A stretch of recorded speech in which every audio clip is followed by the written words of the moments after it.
Hello everyone, welcome to जेडकेम chemistry classes. Phase equilibrium के lecture number अब हम आ चुके हैं भाई 11 पर। आपको पता होगा, अगर आप देख रहे हो तो, और नहीं देख रहे हो तो फिर नहीं पता होगा भैया ना। अगर आपने देखा हो तो हम 10 लेक्चर पहले कर चुके हैं और ये हमारा फेज इक्विलिब्रियम का लेक्चर नंबर कौन सा भाई?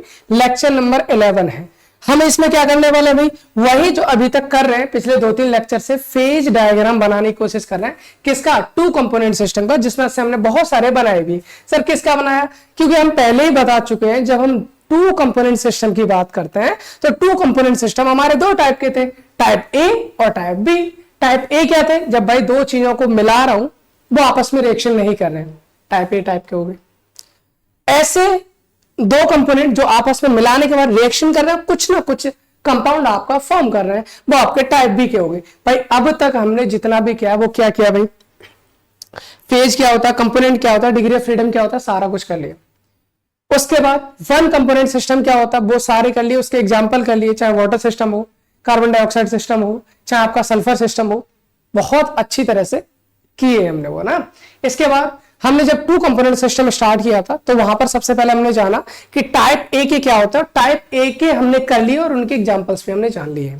अभी हम आज के लेक्चर में हम करने वाले भाई टाइप बी के कंपाउंड्स की शुरुआत, जहां पर आपको बहुत अच्छे टर्म्स देखने को मिलेंगे और उन टर्म्स को हम कहते हैं भाई, क्या कहते हैं? कॉन्ग्रुएंट मेल्टिंग पॉइंट और इनकॉन्ग्रुएंट मेल्टिंग पॉइंट। चलिए भाई आज इसकी बात कर लेते हैं क्या होता है।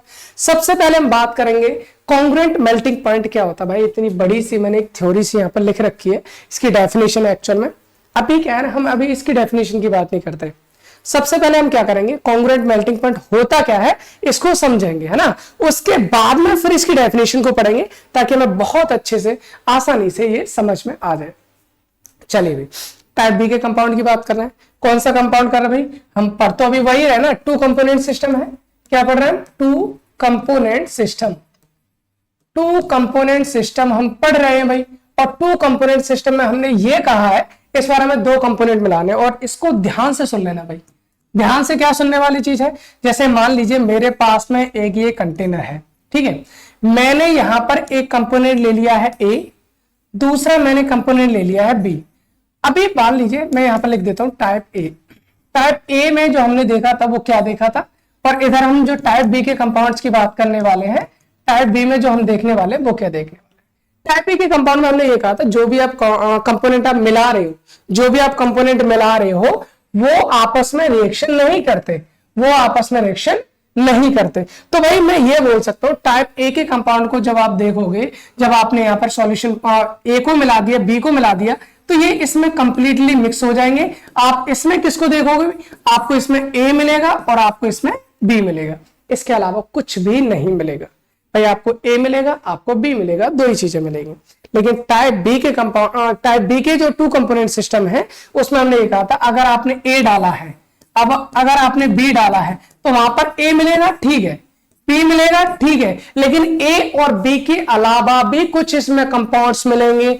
मे भी हो सकता है ए बी मिल जाए, हो सकता है AB2 मिल जाए, या हो सकता है A2B मिल जाए, और भी डॉट डॉट डॉट कितने भी मिल सकते हैं भाई। एक मिले, दो मिले, तीन मिले, चार मिले, इसके अलावा वो भी मिल सकते हैं। कहने का मतलब यहां पर मैंने A को मिलाया, B को मिलाया, कंप्लीटली मिक्स हो गए, रिएक्शन नहीं हो रही है। लेकिन यहां पर A और B को अगर मैं मिलाऊंगा तो ये आपस में रिएक्शन कर जाते हैं, और रिएक्शन करने के बाद आपको एक से ज्यादा टाइप के कंपाउंड उसमें देखने को मिलते हैं। चलिए काम करते हैं, अब इसको थोड़ा सा अच्छे से समझने की कोशिश करते हैं, इसका फेज डायग्राम बनाने की कोशिश करते हैं।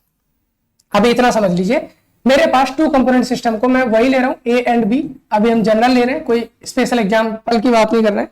जैसे एक स्पेशल एग्जांपल इसके लिए हम ये बोल सकते हैं, जैसे अगर आप देखना चाहो ZNFG सिस्टम है, ALNG सिस्टम है, या AUSN है, ये सब इसके एग्जाम्पल है टाइप बी की। फिलहाल अभी मैं किसी पर्टिकुलर की बात ना करके क्या करता हूं, मैं दो कंपोनेंट ले लेता हूं। एक मेरे पास कंपोनेंट ए है और दूसरा मेरे पास कंपोनेंट बी है, ठीक है। मैंने एक कंपोनेंट ए को लिया, दूसरा कंपोनेंट बी को लिया। हमको पता है ये दोनों आपस में रिएक्शन करने के बाद कोई एक कंपाउंड बनाएंगे जो कि स्टेबल होता है। मान लीजिए मैंने मान लिया ए और बी आपस में रिएक्शन किए और रिएक्शन करने के बाद एक कंपाउंड बना दिया ए बी, और ये जो कंपाउंड ए बी बना है भाई बहुत इंपॉर्टेंट चीज है, ये आपका एक स्टेबल कंपाउंड होना चाहिए। क्या होना चाहिए? एक स्टेबल कंपाउंड होना चाहिए। इतना ध्यान रखना है।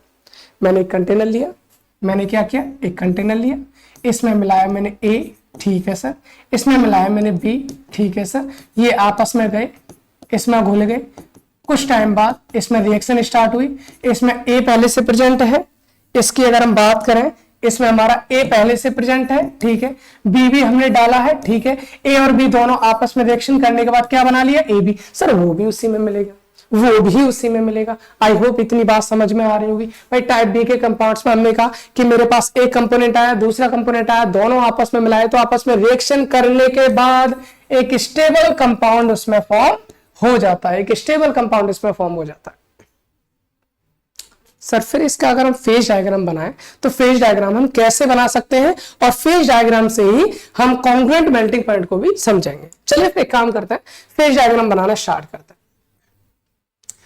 वन कंपोनेंट सिस्टम पढ़ा सर, टू कंपोनेंट सिस्टम पढ़ा, बिल्कुल पढ़ा, टाइप ए वाले सारे पढ़े। अगर आपने वो सारी चीज पढ़ रखी है तो ये वाला जो फेज डायग्राम हम बनाएंगे ना, इसका बहुत आसान लगने वाला है। अगर आपने भाई नहीं देखे हैं सारे लेक्चर्स तो देख लीजिए एक बार, ज्यादा बड़े बड़े लेक्चर्स नहीं है, छोटे छोटे हैं, आप इसके थोड़ा बड़ा बड़ा के भी देख सकते हैं जो चीजें तुम्हें आसान लगती है। क्योंकि अगर आपने पहला एक जैसे वाटर सिस्टम है, आपने वाटर सिस्टम के पूरे लेक्चर को एक कंटिन्यूअसली देख लिया, CO2 सिस्टम है, सल्फर सिस्टम है, उनमें फिर टाइम नहीं लगेगा, जल्दी जल्दी जल्दी जल्दी आप देख सकते हो। इसी तरह से जैसे हमने ए बी का कंपोनेंट लिया था टाइप ए में, अगर उसको आपने देख लिया तो आप चाहे विस्मित कैडमियम देखो, चाहे आप AgPV देखो, वो आपको बहुत आसान लगेंगे। इसी तरह से यहां पर भी हमें एक जनरल बताने वाले, जिसके बाद आप कोई भी सिस्टम को ले लो वो सब के सब आपको आसान ही दिखेंगे। तो इसको समझ लो भाई आराम से। क्या किया भाई, मैंने यहां पर सर दो कंपोनेंट लिए हैं, एक कंपोनेंट लिया है ए, ठीक है, और दूसरा कंपोनेंट मैंने ले रखा है बी, ठीक है। कोई प्रॉब्लम है सर? नहीं, मेरे को नहीं प्रॉब्लम, और होनी भी नहीं चाहिए क्योंकि ये आसान सी चीजें हैं। हमने क्या कहा था, हमने ये कहा था सर इस वाली एक्सिस पर हमको क्या लेना होता है सर, हम यहां पर कंपोजिशन लेंगे। क्या लेंगे यहां पर? कंपोजिशन। Done, okay. सर यहां पर आपका 100% कौन होता है? ए होगा, हमें पता है सर 100% कौन होगा? ए होगा, पहले से जानते हैं ना, जानते हैं भाई। यहां पर कौन होगा सर? यहां पर होगा हमारे पास 100% बी, यहां होगा अपने पास 100% बी, क्योंकि इस एक्सिस पर हमने केवल क्या लिया है, इस लाइन पर केवल हमने बी लिया है। कोई प्रॉब्लम तो नहीं है सर। इस एक्सिस पर भी तो कुछ लेते थे, हाँ बिल्कुल लेते थे। इस पर हम क्या लेते हैं? टेम्परेचर लेते हैं। इस पर हम क्या लेते हैं? टेम्परेचर लेते हैं। अब सर ए हमारा सॉलिड फेज में होगा। अब यहां पर देख लो, जैसे पहले किया था ना वैसे करते हैं। हमने कहा था यहां पर मान लीजिए कोई ए है, कोई ए है, उसका ये हम यहां पर ले लेते हैं, उसका मेल्टिंग पॉइंट है ये। This is what? This is melting point of A. ये क्या है? हमारा ए का मेल्टिंग पॉइंट होगा। यहां फ्रीजिंग पॉइंट भी बोल दो, मतलब ये है, हमने पहले भी बता चुके हैं भाई, मेल्टिंग पॉइंट हो या फ्रीजिंग पॉइंट हो, इसके अगर ऊपर जाते हो तो ए आपको जो है वो लिक्विड फेज में मिलेगा। अगर इसके नीचे अगर आप देखोगे तो ए आपको किस में मिलेगा भाई? सॉलिड फेज में मिलेगा। यही तो हमने कहा था, बिल्कुल सही बात है। सिमिलरली हमने यहां पर भी ले लिया, मान लीजिए ये मैंने ले रखा है एक कंपाउंड बी, इसका ये आपका, इससे मैंने, जरूरी नहीं है इसके बराबर हो, इससे कम बढ़ती कुछ भी ले सकते हैं आप। चलो एक काम करते हैं, मैंने यहां ले लिया, इससे कम ले लिया ना, इससे कम ले लिया है, तो ये हो गया हमारा बी का melting point. This is melting point of B. मतलब इससे ऊपर अगर आप बी को देखोगे तो वो आपको लिक्विड फेज में मिलेगा, इससे नीचे अगर आप बी को देखोगे तो वो किस में मिलेगा? आपको सॉलिड फेज में मिलेगा। आई होप इतनी बात आपको समझ में आ रही है, कोई प्रॉब्लम नहीं।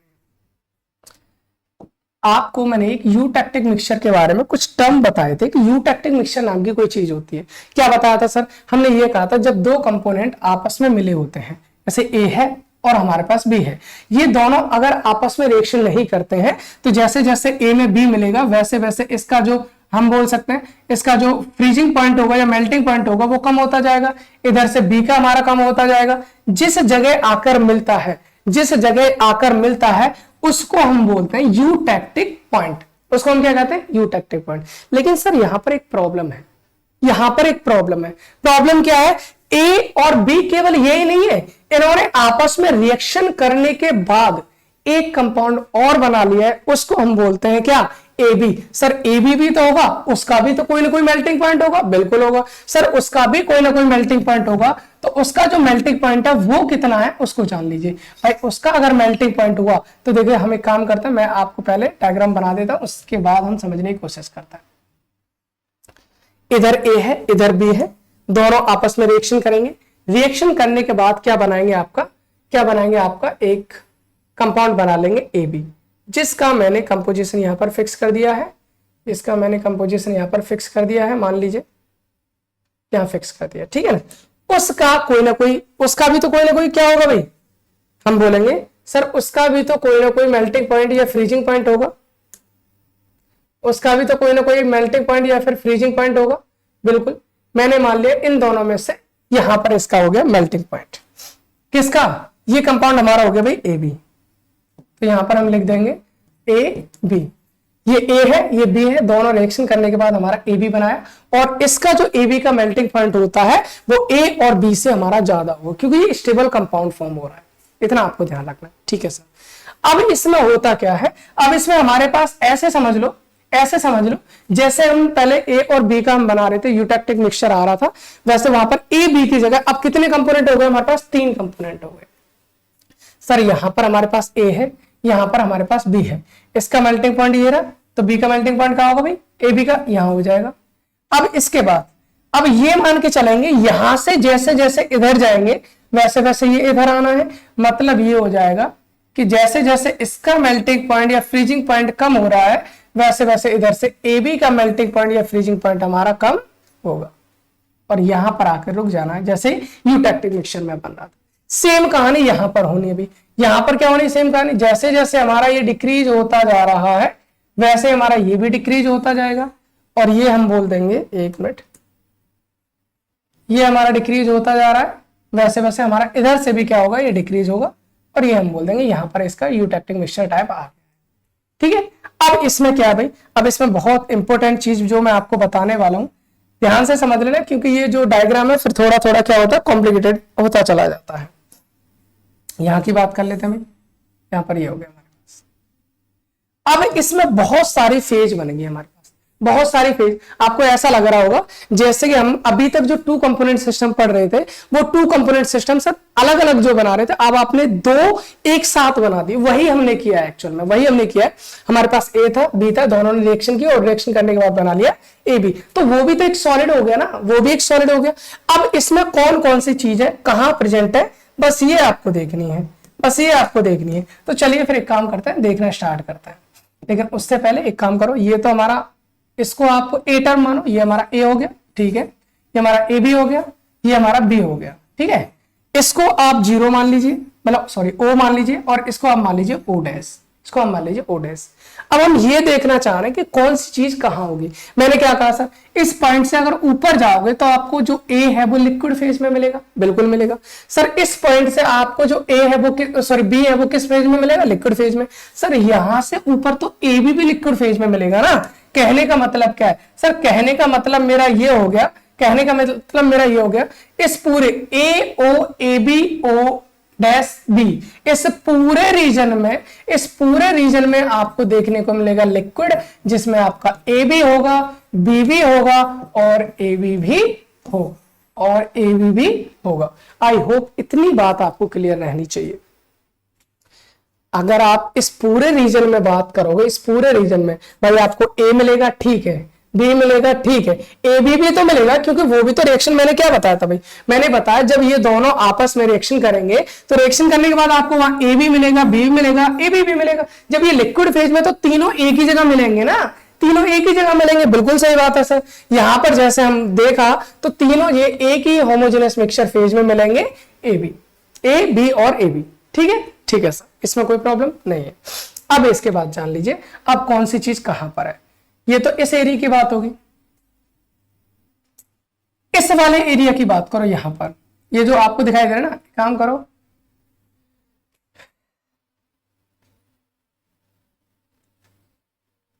ओके चलिए काम करते हैं, यहां पर ऐसे समझते हैं। इस पोर्शन में देखो, यहां पर ए है, कर्व की बात कर लेते हैं। सबसे पहले कर्व की बात करेंगे ताकि आसानी से हमें समझ में आ जाए। हम यहाँ पर बात करेंगे कर्व्स की, कौन सा कर्व्स क्या है। अब आपको इसमें कर्व आपको कितने दिखाई दे रहे हैं, कर्व्स आपको दिखाई दे रहे हैं यहाँ पर कितने, 1 2 3 4 कर्व दिखाई दे रहे हैं। एक O A B, O dash A B और ओ बी। चलिए लिख लेते हैं सबको। एक है हमारे पास ओ ए, ठीक है, एक है ओ ए बी, ठीक है, ओ ए बी, ओ बी और ओ डैश बी और ओ डैश ए बी। यही तो हमारे पास चार हमारे पास कर्व हो गए। अब इन चारों का नाम क्या है और इनका काम क्या है जान लेते हैं भाई। हम जानेंगे ये कि हमारे पास अगर ओ ए की बात करूं तो यहाँ पर ए क्या हो रहा है भाई, ए हमारा यहां से फ्रीज होना स्टार्ट हो रहा है, तो इसको हम बोलेंगे फ्रीजिंग कर्व बोल दो या मेल्टिंग कर्व बोल दो या फिर क्रिस्टलाइजेशन कर्व बोल दो, कोई भी टर्म आप यूज कर सकते हैं। तो मैं इसको फ्रीजिंग कर्व बोल रहा हूं तो मैं क्या बोल रहा हूं, ओ ए क्या भाई, ओ ए है फ्रीजिंग कर्व ऑफ ए। तो हम यहाँ पर बोल सकते हैं, क्या बोलेंगे भाई, यहाँ पर हम बोलेंगे दिस इज, कौन सा वाला है, this is freezing curve of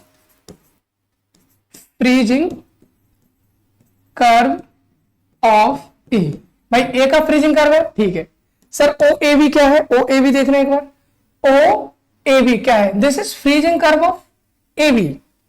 ये हमारा क्या है भाई, freezing curve of A, freezing curve of A B, ठीक है। ओ डैश बी क्या है, this is freezing curve of B, आप देख सकते हो भाई। और ये क्या है हमारा, ये भी freezing curve of A B है, freezing curve of A B है। कहने का मतलब भाई ये है, ध्यान से सुन लेना आप आराम से। हम कहना ये चाह रहे हैं कि अगर मैं इस कर्व की बात करूं, तो इस कर्व पर आपका जो ए है, वो सॉलिड फेज में मिल जाएगा। किस में मिल जाएगा, सॉलिड। बाकी ए बी है, बी है, ये सब तो लिक्विड फेज में मिलेंगे। मतलब इस कर्व पर आपको ए सॉलिड मिलेगा प्लस साथ में मिलेगा आपको लिक्विड, भाई जो इस कर्व पर होगा वही इसके अंदर होगा। यहां पर ए सॉलिड मिलेगा प्लस आपको मिलेगा लिक्विड। बात समझ में आ रही है, ठीक है सर। इधर इसकी बात कर लो, यहां पर ये फ्रीजिंग कर्व ऑफ बी है, मतलब इस पर आपका बी मिलेगा सॉलिड फेज में प्लस आपको मिल जाएगा लिक्विड, वही इस रीजन के अंदर अगर हम बात करें तो बी आपको सॉलिड फेज में मिलेगा प्लस आपको क्या मिल जाएगा, लिक्विड। ये सिंपल सी बात है भाई, जो हम पिछले जो आपका फेज डायग्राम अभी तक हमने पढ़ा है, अगर उनको आपने ढंग से देख रखा तो ये चीजें बहुत आसान लग रही होंगी, आपको कोई प्रॉब्लम नहीं नजर आ रही होगी। सर इस कर्व की बात करें तो इस कर्व पर क्या हो रहा है, इस कर्व पर आपको मिलेगा सॉलिड ए बी जो है वो आपको सॉलिड मिलेगा, क्योंकि यहां से आपको क्या होगा, सॉलिड फेज में आना स्टार्ट कर देगा, प्लस साथ में आपको क्या मिलेगा, लिक्विड। सेम कहानी यहां हो जाएगी भाई, आपको ए बी आपको सॉलिड फेज में मिलेगा प्लस आपको लिक्विड मिल जाएगा। सर इस रीजन के अंदर अगर मैं बात करूं तो यहां पर आपको क्या मिलेगा, यहां पर आपको मिलेगा A B solid plus liquid, भाई प्लस लिक्विड मिलेगा, ठीक है। सर इस वाले रीजन में क्या मिलेगा, वही मिलेगा हमको, ए बी तो आपको सॉलिड मिलेगा प्लस आपको लिक्विड मिलेगा, कोई प्रॉब्लम है ही नहीं, सेम कहानी मिलेगी। अब एक चीज जान लीजिए, अब इस रीजन की अगर मैं बात करूं, ये जो रीजन है इस लाइन से नीचे वाला रीजन, सर यहां पर ए आपका जो है वो क्या हो जाएगा, सॉलिड, और जो ए बी है सर वो भी क्या हो जाएगा, सॉलिड। तो यहां पर ए और ए बी दोनों क्या मिलेंगे, आपके सॉलिड फेज में मिलेंगे। सेम कहानी इधर रख दीजिए भाई, यहां पर ए बी है वो भी सॉलिड हो जाएगा नीचे, है ना, और आपका क्या है, आपका बी है वो भी आपका क्या हो जाएगा, सॉलिड हो। ट्रिपल पॉइंट से नीचे आता है तो सब कुछ सॉलिड हो गया, तो यहां पर क्या हो गया हमारा, ये सॉलिड हो जाएगा। आई थिंक इतनी बात आपको समझ में आ रही होगी। सर किस रीजन में या किस एरिया में कौन कौन सी फेज है ये हमने जान लिया, बिल्कुल जान लिया सर। उसके बाद किस कर्व पर कौन कौन सी फेज प्रेजेंट है ये हमने जान लिया, बिल्कुल जान लिया सर। इसके बाद क्या जानना है, हमारे पास ये जो पॉइंट है, इस पॉइंट पर कौन कौन सी फेज प्रेजेंट है। हमको अब जानना है कि इस वाले पॉइंट पर कौन कौन सी फेज प्रेजेंट है। सर यहां अगर हम बात करें तो ध्यान से सुन लेना भाई, यहां पर आपका सॉलिड ए मिलेगा, बिल्कुल मिलेगा सर। सॉलिड ए भी मिलेगा, बिल्कुल मिलेगा सर। यहां पर आपका ए बी जो है वो भी सॉलिड मिलेगा, प्लस साथ में कौन मिलेगा, लिक्विड मिलेगा, ओ पर, है ना। अगर मैं ओ डैश की बात करूं, यहां पर क्या मिलेगा भाई, सॉलिड बी मिलेगा, बिल्कुल मिलेगा सर, प्लस सॉलिड ए भी मिलेगा, बिल्कुल मिलेगा सर, प्लस लिक्विड भी मिलेगा, तो ये हो गया हमारा पॉइंट ओ डैश की कहानी। आई होप इतनी बात आपको समझ में आ गई होगी, क्योंकि हमने क्या किया भाई, ओवरऑल कंक्लूजन हमारा यही तो है, हमको एक्चुअल में फेज डायग्राम में कौन कौन सी फेज कहां प्रेजेंट होती है ये निकालना है।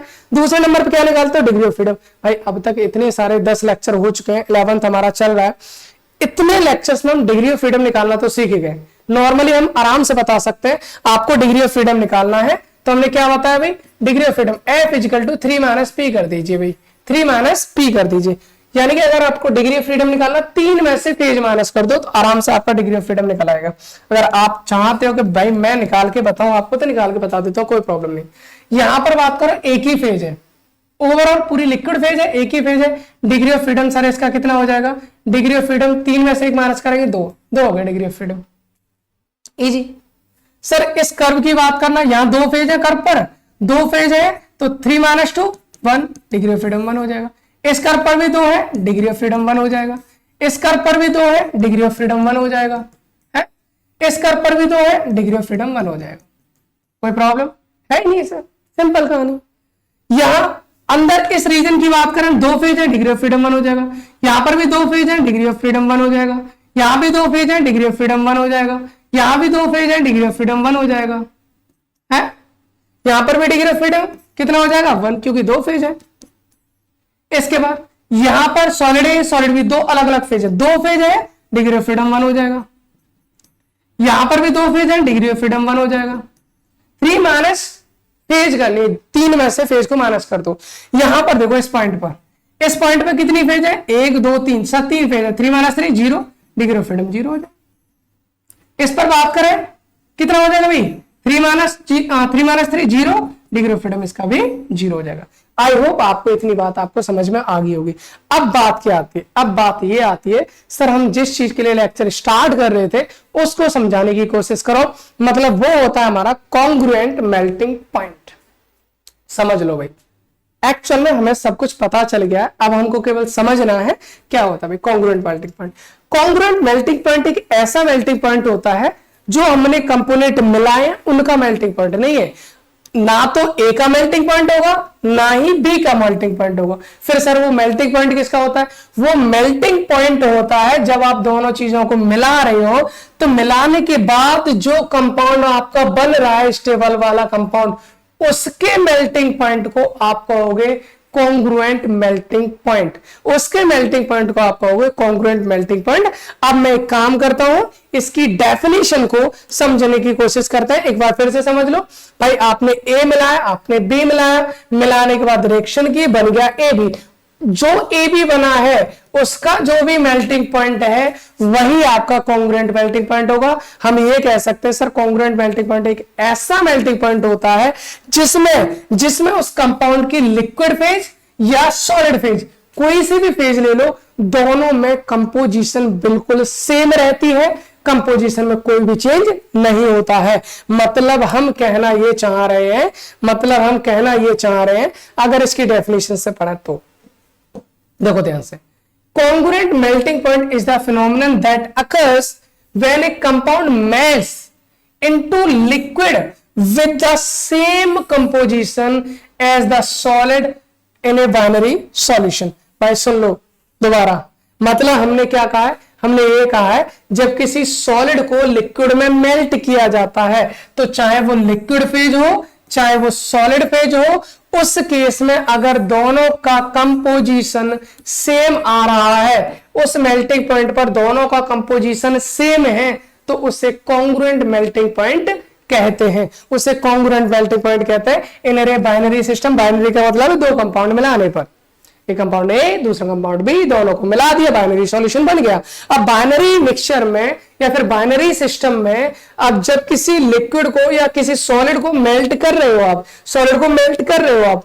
तो उस मेल्टिंग पॉइंट पर सॉलिड और लिक्विड दोनों की कंपोजिशन अगर सेम है उसे कॉन्ग्रुएंट मेल्टिंग पॉइंट कहते हैं। जैसे when two components A B form a stable compound A B, A और बी अलग अलग है, दोनों ने स्टेबल कंपाउंड ए बी बना लिया है, तो उस केस में अगर उनके लिक्विड और सॉलिड दोनों की कंपोजिशन सेम है उससे उसका कॉन्ग्रुएंट मेल्टिंग पॉइंट कहता है। एक चीज समझी, दूसरी डेफिनेशन समझ लो, दूसरे तरह डेफिनेशन तो सेम ही है और दूसरे तरीके से समझने की बात करते हैं। इस बार हम समझेंगे किससे, फेज डायग्राम से। इस बार हम समझेंगे किससे, फेज डायग्राम से। भाई ऑन फेज डायग्राम ये बना रखा है हमने, कौन सा है, ये बना रखा है हमने फेज डायग्राम, सही है। अब ऑन फेज डायग्राम, इसके बाद हमने क्या लिखा है, the congruent melting point. Congruent melting point क्या है सुन लेना, on phase diagram congruent melting point of a compound is the point where the solid and liquid phase have the same composition। जहां पर solid और liquid phase हमने बोला है congruent melting point पर एक ऐसा पॉइंट जहां पर उस कंपाउंड की सॉलिड और लिक्विड दोनों फेज में कंपोजिशन क्या रहती है, सेम रहती है, उसको हम बोलते हैं क्या, congruent melting point. I hope इतनी बात आपको समझ में आ गई होगी। ये सिंपल कहानी थी, कॉन्ग्रुएंट मेल्टिंग पॉइंट क्या होता है ये भी हमने समझ लिया, और उसका फेज डायग्राम हम कैसे बनाएंगे उसको भी हमने समझ लिया। तो मिलते हैं अगले लेक्चर में आपको एक नए सिस्टम के साथ, जिसमें हम पढ़ने वाले incongruent melting point. Sir congruent समझ में आ गया, इनकॉन्ग्रुएंट मेल्टिंग पॉइंट क्या होता है ये हम जानेंगे अपने अगले लेक्चर में एक नई एनर्जी के साथ। बस आपको करना यह है, लेक्चर को शेयर करो भाई, जिसको जरूरत है, चाहे वो किसी भी लेवल की प्रिपरेशन कर रहा हो, मे बी वो ग्रेजुएशन की प्रिपरेशन कर रहा है, सीयूईटी की प्रिपरेशन कर रहा है, आईटी जैम की प्रिपरेशन कर रहा है, सीएसआर नेट की प्रिपरेशन कर रहा है, या इवन गेट की प्रिपरेशन कर रहा है। भाई हर जगह ये वाला टॉपिक आता है, 11th-12th में नहीं आता। मैंने 11th-12th का नाम नहीं लिया, ये 11th-12th वालों को बिल्कुल भी नहीं है ना। अगर कोई देख भी रहा है तो छोड़ दो भाई, क्योंकि 11th-12th में ये टॉपिक नहीं आता है। ये आपका ग्रेजुएशन में मिलेगा, या फिर उससे अपर लेवल पर जो भी केमिस्ट्री के आपके कॉम्पिटिटिव एग्जाम्स होते हैं वहां पर आपको मिलेगा। ठीक है, तो मिलते हैं फिर अगले लेक्चर में एक नए टॉपिक यानी इनकॉन्ग्रुएंट मेल्टिंग पॉइंट के साथ, है ना। उसके बाद आई होप वो लास्ट लेक्चर में भी हो सकता है लास्ट लेक्चर हो, उसके बाद कोई क्लास नहीं रहेगी, अगला टॉपिक स्टार्ट करेंगे अपना, है ना। चलिए इस लेक्चर को यही समाप्त करते हैं। Okay, thanks for watching.